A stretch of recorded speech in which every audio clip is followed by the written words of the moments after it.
Hi everyone, and welcome to the Ryan Laley Games Podcast. This week I'm joined by Mr. Luke Bridger. Hello all. Luke, do you want to introduce yourself and tell us who you are and what you do? So I'm an animator and lecturer. So I go back and forth between industry and teaching. I teach at 2 universities currently, and also looking for another animation film to jump onto, hopefully within the next couple of months. Yeah. So Luke comes in with some animation industry experience, as well as someone who does it obviously all the time in his own time and teaching it as well.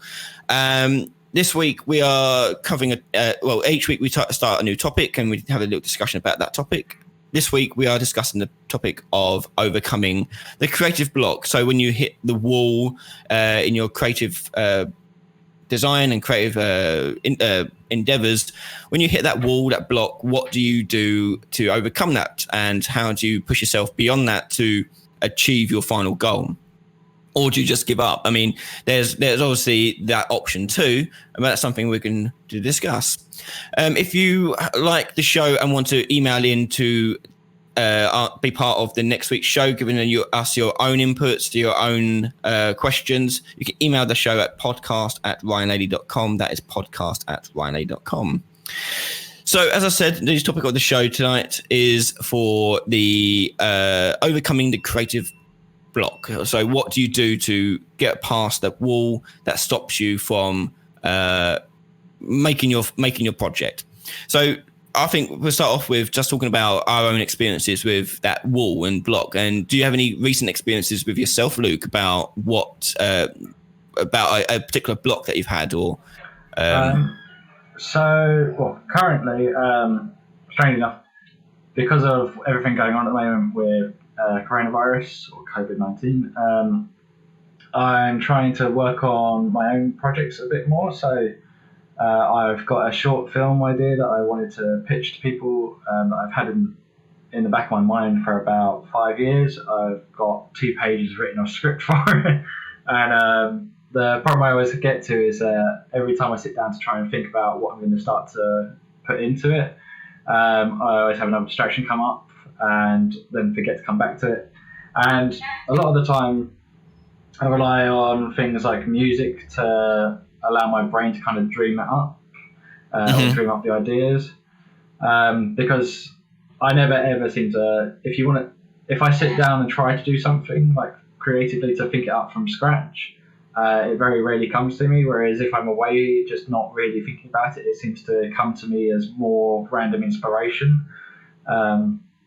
So I kind of like that, especially when it happens when you're just listening to music. You can picture an idea in your head and you can start to really play it through. And that's pretty much like with this script I'm writing at the moment. I rely on listening to music because it makes me picture other films I've liked and kind of get the ideas from that. Yeah, I say for me personally as well, music is a massive influencer when it comes to getting past that creative block. I know when I was, especially when I was younger, I used to go for a lot more walks and bike rides as well, and be listening to music during that. And I'll be not just looking at listening to music, but also looking at the outside world and getting inspiration and ideas from there. It just gives me a quiet space to let my imagination start going wild. And this could be, for me, it was a two-way block where it could be something creative like a story or like a design or like a level layout for a game or something like that. But it could also be just programming problems. So I would sit up and walk around the house and think about a particular programming problem. And in my head, I'm coding as I'm going and walking around and thinking, how could I possibly do that? And in my head, I'm coming up with a load of different alternatives. And I'll try and bottle them up and save them up. And if I'm able to write them down, I'll write them down, be it my phone or a notebook, whatever I've got on me at the time. And then I'll go back to the computer later that day and try and put them down and test them out. And I think that is one thing that's quite important, is that inspiration and that motivation may hit you at any point of time. It's very hard, I find, to sit down at a laptop or computer and sort of force yourself through the problem. Yeah. So when you hit that block, you got to sit in that laptop, like thumbs to your head, racking your brain trying to think, okay, how can I solve this? How can I get past this? What can I do? What can I do? What can I do? And you can spend hours doing that. And I think it's important to realize is that the motivation to get past that block may happen at any point during the day. It's one of the things that, especially in animation, this is why a lot of animators smoke, is because a lot of the time that inspiration of like trying to figure out how to fix an animation requires you literally getting up from your desk, taking a 5-minute break and going for a cigarette, and standing there going, it's the hips that are wrong. I'll come back to that and fix it. Yeah. And I think that's important to do is that you step away from the problem. And that applies to absolutely everything in life. If you're having trouble doing anything, just step away from that problem and come at it another angle, another time. So, I mean, as we were saying, like I find that music is a great influence for me. I also find any other creative mediums as well. So, like watching a film, TV show, playing other games. Because essentially all making games and animation and things like that is stealing ideas. So you're looking at other people's work and go, okay, I'll use that technique, I'll use that method and see if that works for me.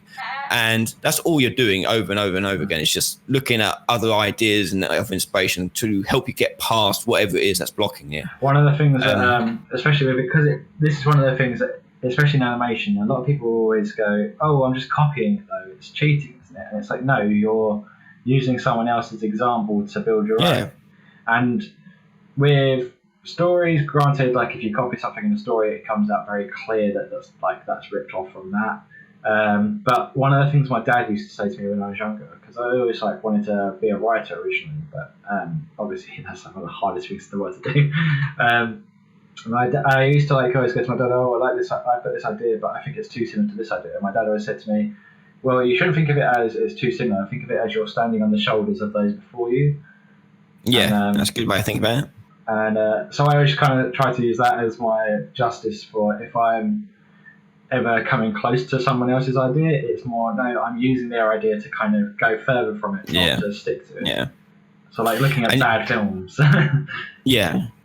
And you see that all the time. And there are companies that I've made a living off doing that. I mean, one of the biggest examples I can think of is Blizzard, who made World of Warcraft and StarCraft and all these other games. They come into the scene and they're known for making all these great AAA games, but all those games are extensions of other games. So World of Warcraft was just them playing EverQuest a lot and making, okay, let's make a better EverQuest. So they copied a lot of stuff from EverQuest and just went, okay, here's where we take it on. So when people say, why does World of Warcraft have this feature, that feature, that feature? And they go, well, EverQuest had it. That's why it's there. And they've done the same for Hearthstone. When you look at trading card games, they take an idea, put the Blizzard magic on it, and at the end of it, they come out with a really great product. And every time they try and go out and do something original, it usually backfires, and they usually go back to doing, okay, let's just rip off something and make it really good. And they apply that extra craft to it. There's the emphasis on detail they do, which really does shine through. And you can see that in games like Overwatch and things like that. If you look at the animations on Overwatch, every character has a unique animation for every single pose they do. And there's a great video on a channel I really recommend people watching called New Frame Plus. It's an animation channel, mostly dedicated to games, but he does some other stuff too. And he has a great video breaking down Overwatch's animations, and it makes you appreciate the craft that went into it. When you think about your character in the first-person point of view, how do you get character through a first-person point of view when you can only see their arms moving? How do you actually do that? The things they do are just mind-blowing. Have you ever seen this channel? We're going a bit of a tangent, I know, but I'll send you a link in a moment and you can check it out. And I'll put a link in the show notes as well. Everyone should watch it. It's really great. And I show it to all my students as like, here's the sort of level of detail you should be looking at, like if you want to be really good at this. And it makes you appreciate like the amount of work that goes into like saying, when they add another character in, they remake every animation from scratch. And there's other signs of other people doing that. Seeing as you're in animation, we're going on an animation tangent bit here, but I saw it, Call of Duty, the latest Call of Duty Modern Warfare. They hand animated all the gun animations and the reload animations, things like that. They keyframed and hand animated the whole lot. Because it's better than mocap. Like it's one of the things. Like I'm not going to mention names, but I know some people who worked on Avatar, and a lot of them were saying that there wasn't any real mocap that was usable. A lot of it was like almost all of it had to be redone by hand. And it's very true. Like even in games, and it's one of the things that I despise when people say, "Oh, games animation, it's mocap, it's faster." It's like, no, it's not. Talk to any game studio; all of them will have in-house animators sitting there fixing it, not just using mocap.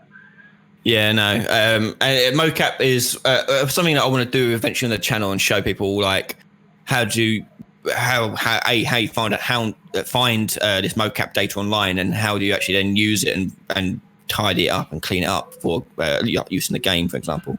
Funny enough, I was watching a kids' TV cartoon, and one thing you'll notice when you have kids, especially in animation, you'll start noticing how cheap the animation was made and how quick it was made too. And there was one that it's so clearly mocapped, you can see like the legs and the arms just jittering about, and just like this elephant has human legs.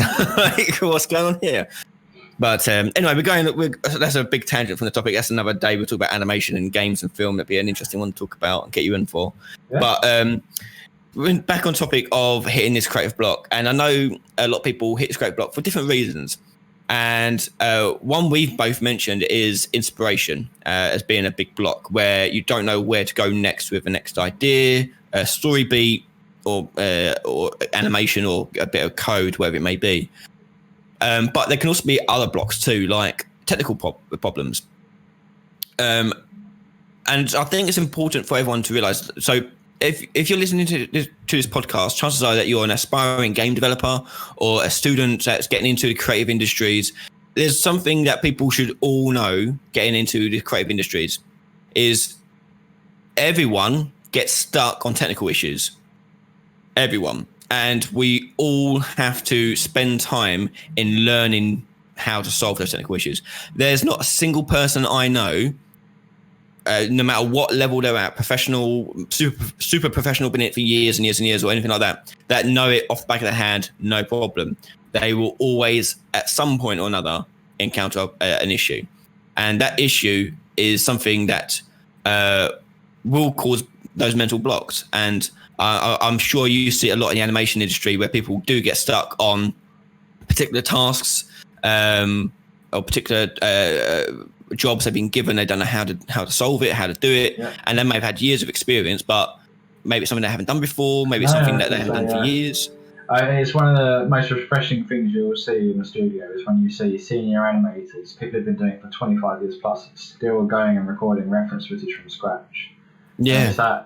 Because that's a common misconception that students make, is when you say to a student, you're going to animate this, and they go, okay, can I just get on with it? Like, no, you need to go and get some reference, because no one animates from scratch. And they go, oh no, surely, like I've done some reference before, I know how to do this. Like, no, you don't.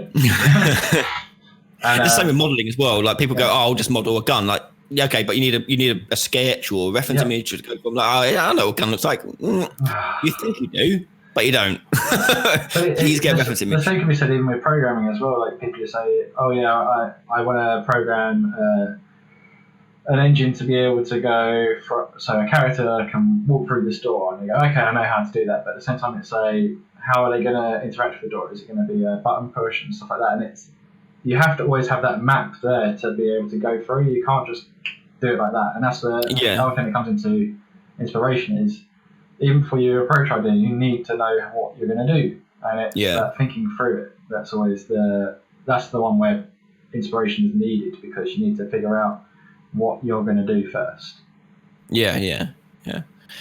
So when you are encountering like technical issues and you don't know how to solve a problem in a technical sense, do you have any go-tos? What you do? I have a few people. That's good. Yeah, that's fine. What kind of people are these? Like, are they peers? Are they old mentors? How do you describe these people? It depends upon the problem. If it's a problem with Maya in like a technical sense, so like programming or scripting, there's a guy who teaches at Southend University, Ram, who you know. Mm-hmm. Like, he's my go-to on programming in Maya. Like literally any programming or scripting problem, it's Ram, do you have a script for this? Or do you remember how to fix this bit of script? So,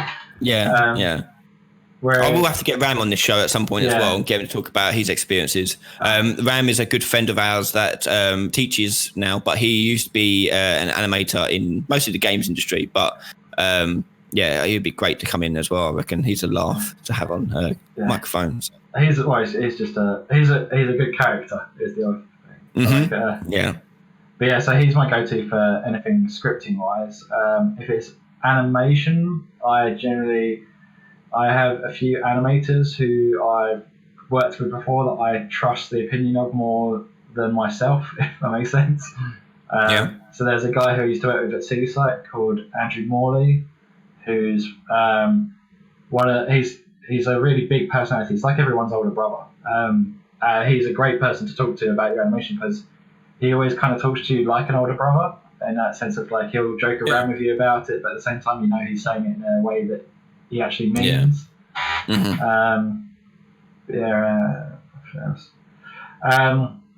then if it's anything like technical, if it's along the line of like an inspiration for like story or an idea, I generally talk to it with family and friends because people who aren't thinking a technical aspect of it are more they seem to be more level-headed. You can hear my son screaming downstairs.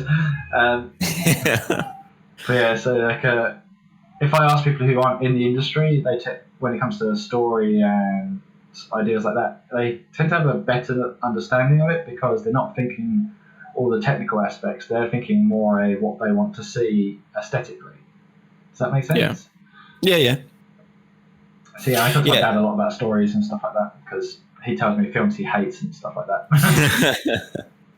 And I think what he brought up was a good point about talking to people because this is why teams exist in the creative industry. It's not because, it is because there's a lot of work to do, but always need that extra people around you that you can bounce ideas off of, people you can talk to, and just for help, inspiration, and even just moral support. And we'll go through the moral support moment in a second and how that gets through. But first of all, let's go through my experience with technical issues. So with coding, it's very different because it's something that not everyone can give an opinion on. So you can make some code up and I can't exactly go to my wife and show her like, what do you think? Do you think this will work? She'll just look at me like it's magic and just like, yeah, it's great. But what I can do is if it's technical problems, I'm hitting up Google, Stack Overflow, YouTube, Unreal documentation. I'm rereading it all and going through it again and again and again. And that would be one thing I do for technical help. Other technical help, I may go to other people I know that are doing the same thing I'm doing in code in terms anyway, and see their approach and see how they did it. But that's more rare in my case. I find myself more hitting the books, so to speak, and trying to, because with coding, it's some would say it is an art form, but it's less of an art form than animation. It's more of like it's a logic problem. I've got to think about what are the puzzle pieces to solve. How am I going to solve this problem? And a lot of the time to solve a problem, it involves me looking at real life situations. So a good example for this is lately I've been working out the code to determine whether a mouse click has happened inside of a hexagon shape, because in Unreal, there's no custom shape bit of code. You have to do it in a box. So if I want like a button that's like a round button, for example, and I want to detect if the button was clicked inside the circle, I can't do that. I have to manually calculate whether the mouse click was inside that shape. So I've been having to go back to like maths A-level books and things like that, and online A-level revision to work out the area and coordinate system for hexagon shapes and how you work out that. So I'm looking at algebra and then converting that algebra into code. And so that's where I would have to go for some inspiration, especially when it's maths heavy code like that.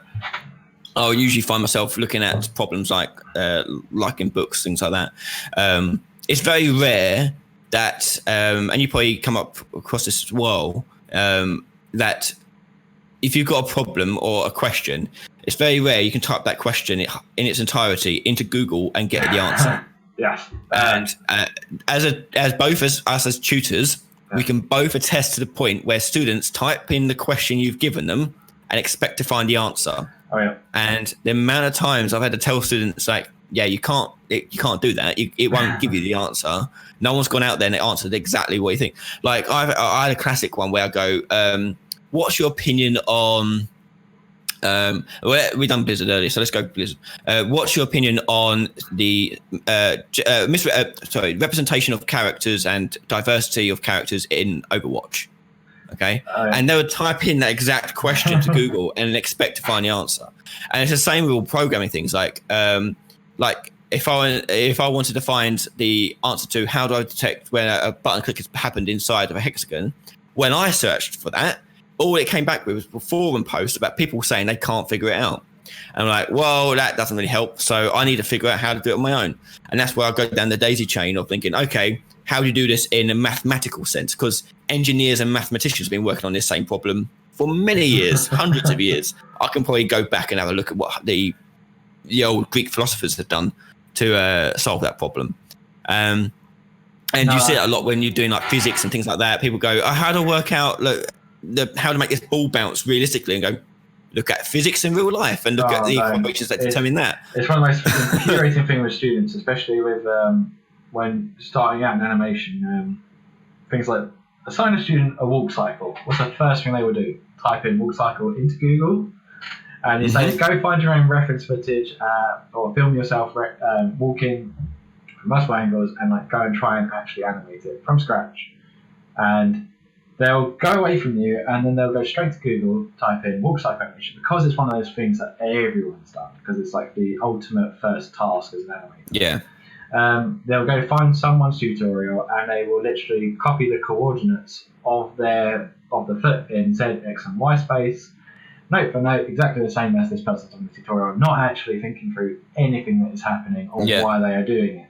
And then they come back to you and go, oh, look, I've done a walking cycle. And you go, oh, okay, that's quite cool. Although your weight's a bit off there, can you fix that for me? And you go, what's the weight? And you go, like how the spacing is not right. And they go, how do I find out the spacing? And that actually leads to why I started my YouTube channel in the first place, was because my students were going off and following tutorials of how to make certain things happen. So, for example, my first video I made was how to make doors open. And some students of mine went off and found this tutorial online. I won't mention the channel name, I won't name and shame, but they went to find this tutorial online and they followed the tutorial just fine. But then they said, okay, but how do I make the door open with a button push? I'm like, oh, well, that should be pretty simple. Rather than doing a proximity sensor, you do an interaction sensor. And they're like, what? I'm like, well, show us the code. And they show me the code. And I can tell all students out there, your tutors know when you're BSing, just so you know. So when I saw this student's code, I was like, okay, tell me, what does that bit do? What does that bit do? And they couldn't answer. And I went, okay, you followed the online tutorial, didn't you? Yeah, okay. Right. So that's what led me to start the channel, was because I wanted to do videos that actually not just showed you how to do it, but also taught you how and why it works. So that when you come out of it, you can tweak and change it to your own needs. And I think that's important to understand, to get past those mental blocks in the technical sense, is you need to develop your understanding of how and why things work. As the programmer in me, the logic person, when I come to do artwork based stuff like modeling or animation, things like that, the only way I learn animation and modeling and things like that is if I apply logic to it and think about why does this thing work to this thing. I know I've got to parent this joint to that joint, but I need to work out what it's actually doing when I move this joint. How is it affecting the other joint?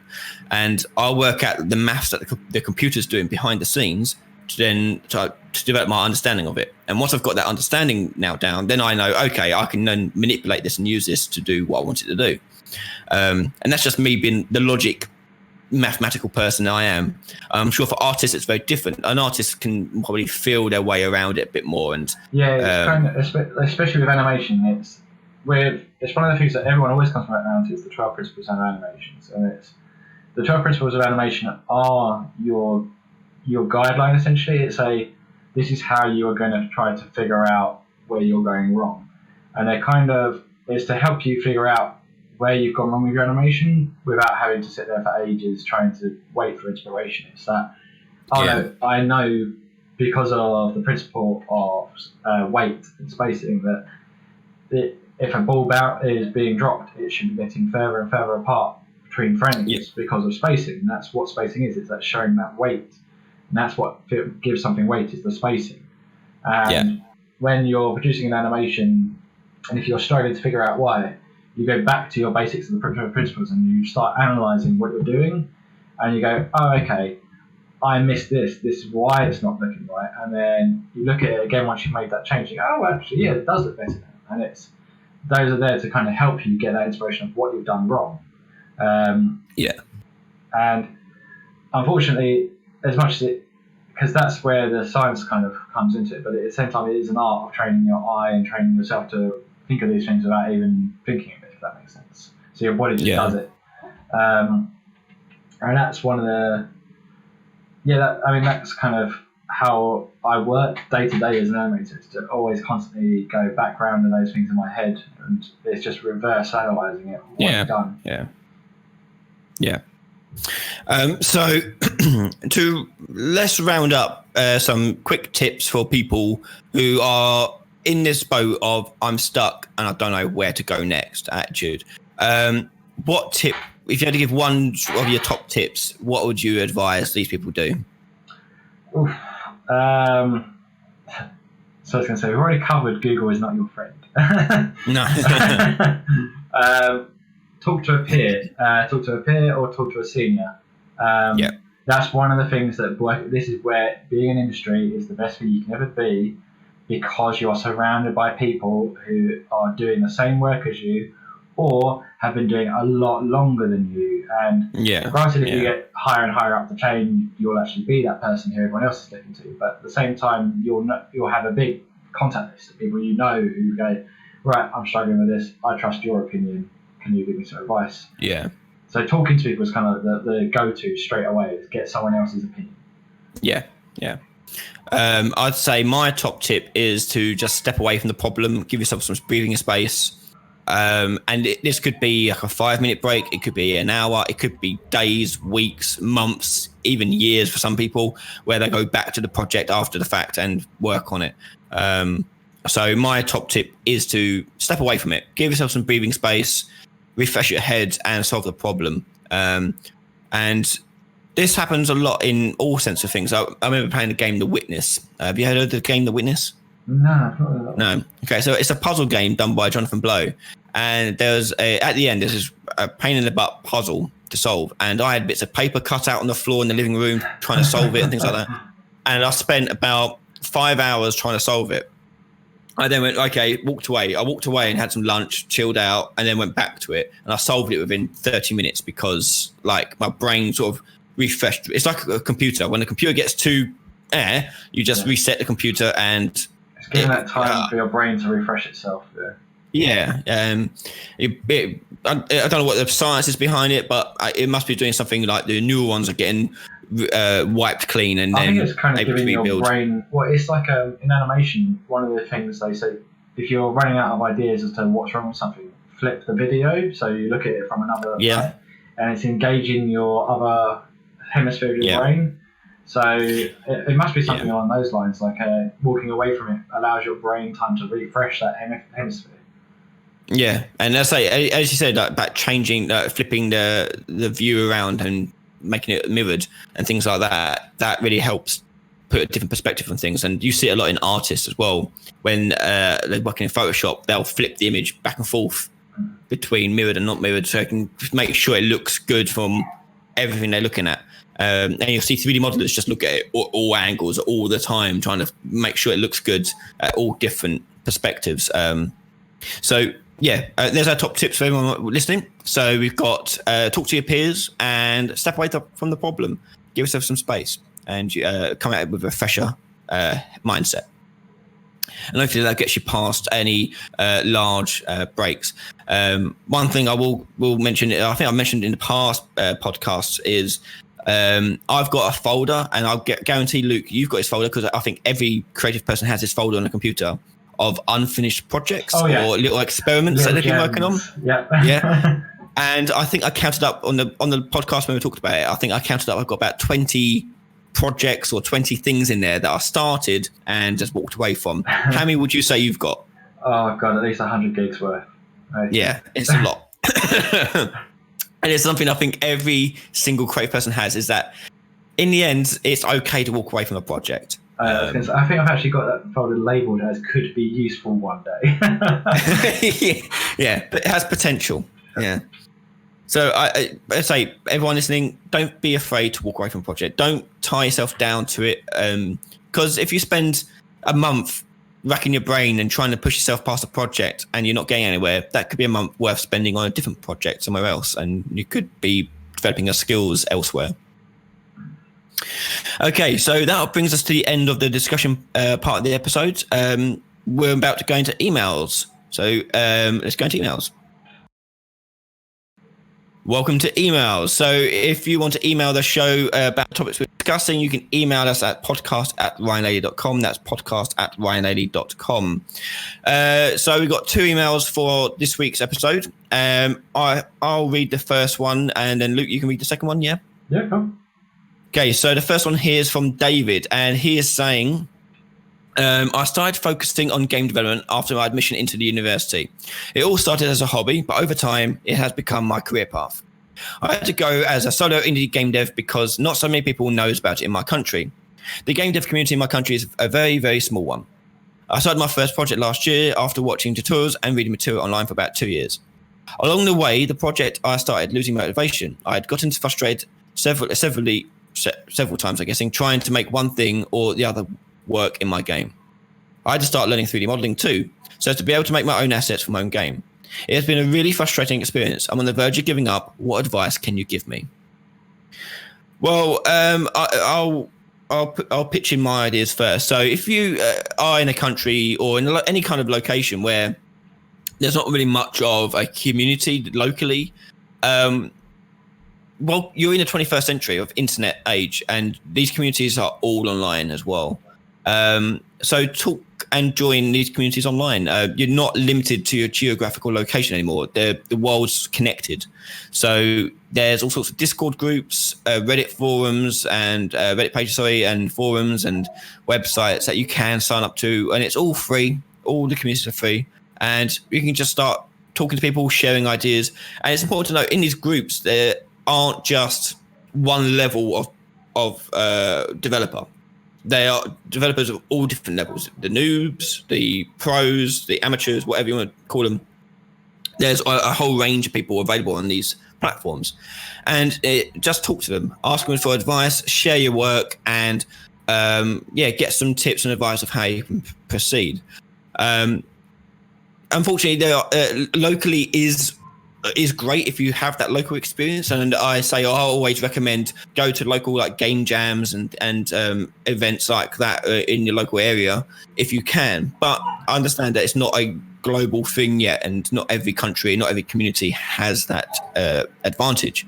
So utilize the web, talk to people and get sharing. And if you are struggling because you're having to do it all yourself and start learning all these things to yourself, so if there's someone who's just like you who wants to get started in games, and you want someone to help you with 3D modeling, see if there's someone out there who is starting to learn 3D modeling and wants to get involved, and you both then to work together on learning this project. And it may be a project that you may not ever release and probably won't ever release, but it's one that you'll learn a lot from, which is learning is so much more valuable than actually releasing a product. It helps to release the product at the end of the day, but if you look at a product and you learned a lot from it, then that makes it far more valuable than a product that you just popped out with no challenge, no thought, no process to it whatsoever.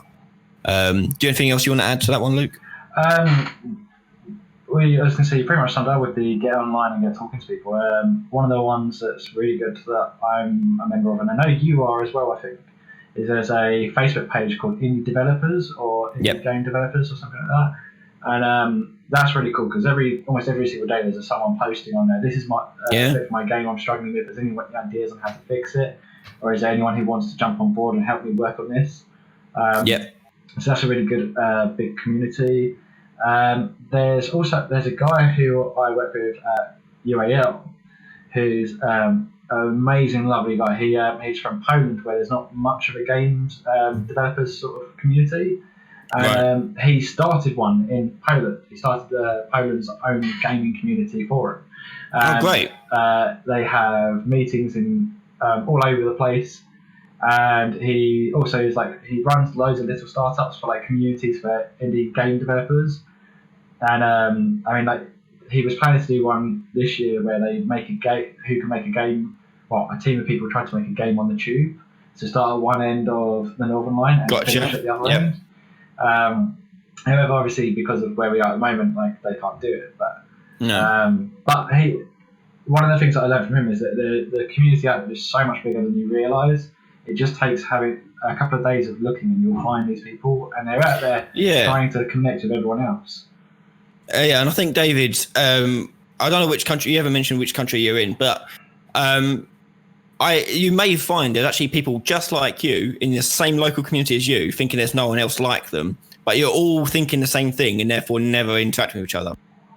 So do as Luke suggests, start your own community, put people out there, put feelers out there, and see if anyone wants to join, and you can start that community yourself. And you may find it being such a valuable experience, and it's a great way to make friends and build connections and network with people, and build those professional connections later on. If this is a career path you want to chase down, everyone goes off in their own direction, so it's worth making those connections now whilst you're all together, and then you can call in those favors later on.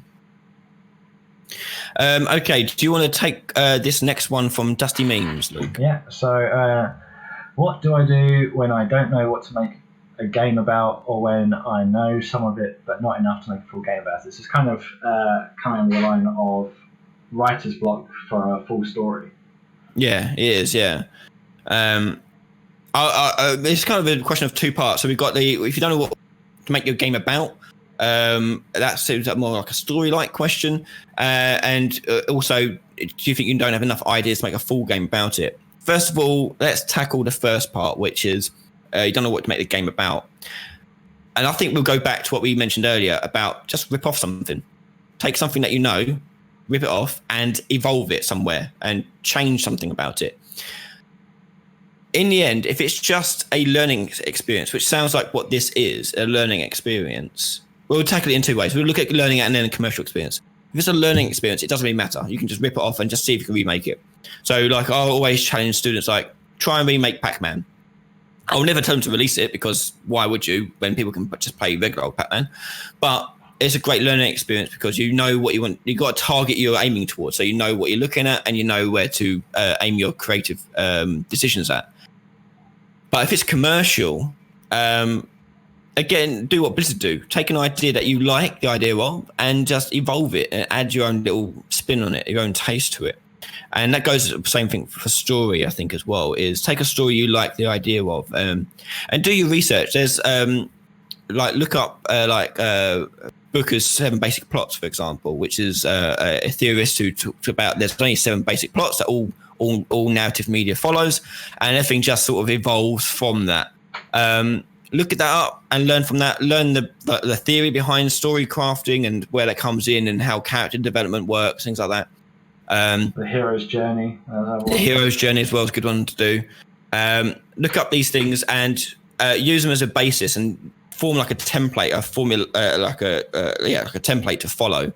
I think that's a good way to go about it. I mean, how do you come up with your stories for stuff?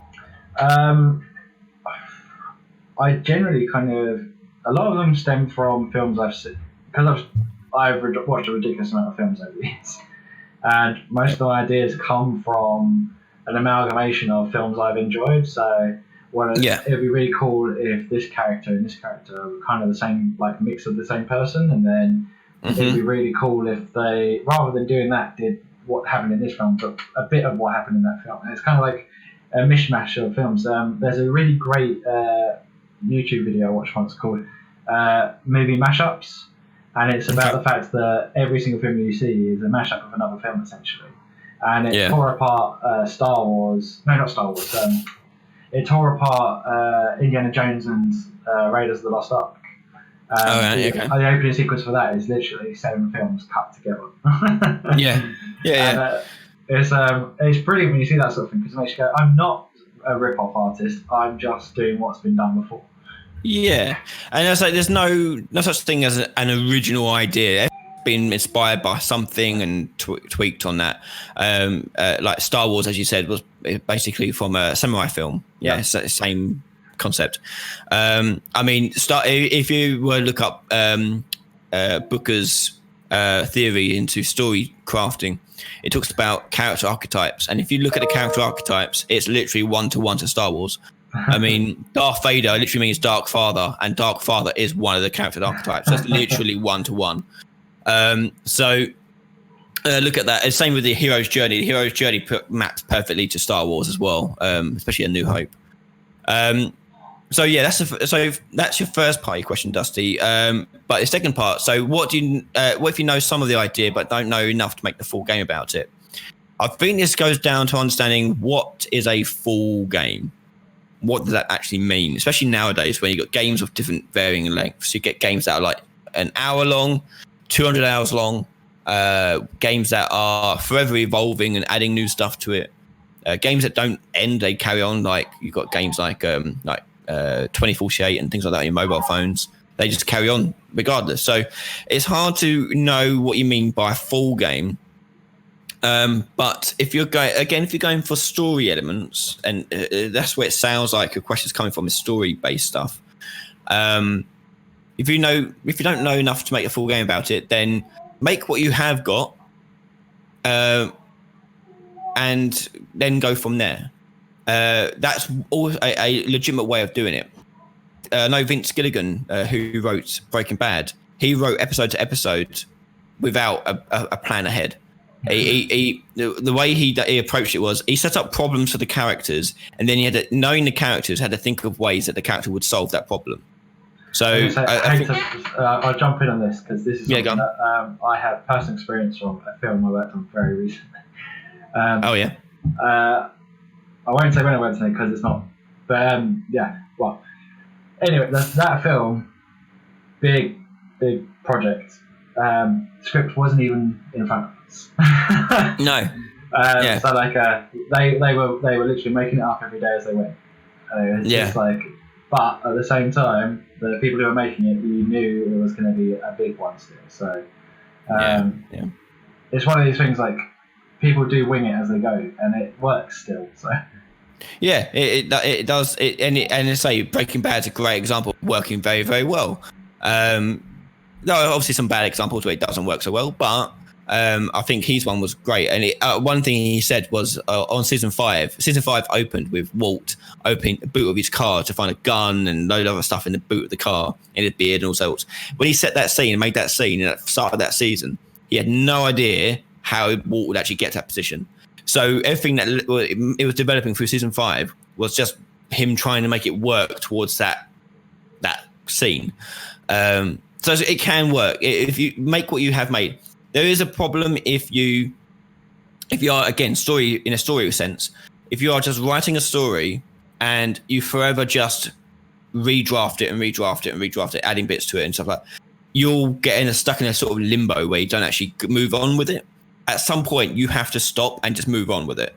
Because I think every writer wishes they could spend, and I'll say this actually for everything. So writer, animator, game developer wishes they could spend an eternity on their project to make it better and better and better. Yeah. However, eternity does not exist. We have to limit ourselves to time and money. So we look at that as our resources and go with the flow. So if you don't want to stick with what you're writing and redrafting it, take what you've got. Once you've got a semi-happy sort of thing, push on and work on something. And that way you're not stagnant and not developing anything. You're not making any progress towards anything, and you're not learning any new skills. So definitely push the project forward. Don't sit and wait on an idea. And as I say, every game developer, every animator knows this. Like, do you think the people who made Anthem were happy with the way Anthem came out? No. The developers are more than aware of all the bugs and how and the review scores their games are going to get before that game's even hit a shelf. It's just that they're tied down by budget and time. And the same for films as well. The animation and graphics could always be better, but It all time, depends money. how much budget and how many people they've got to work with. Yeah.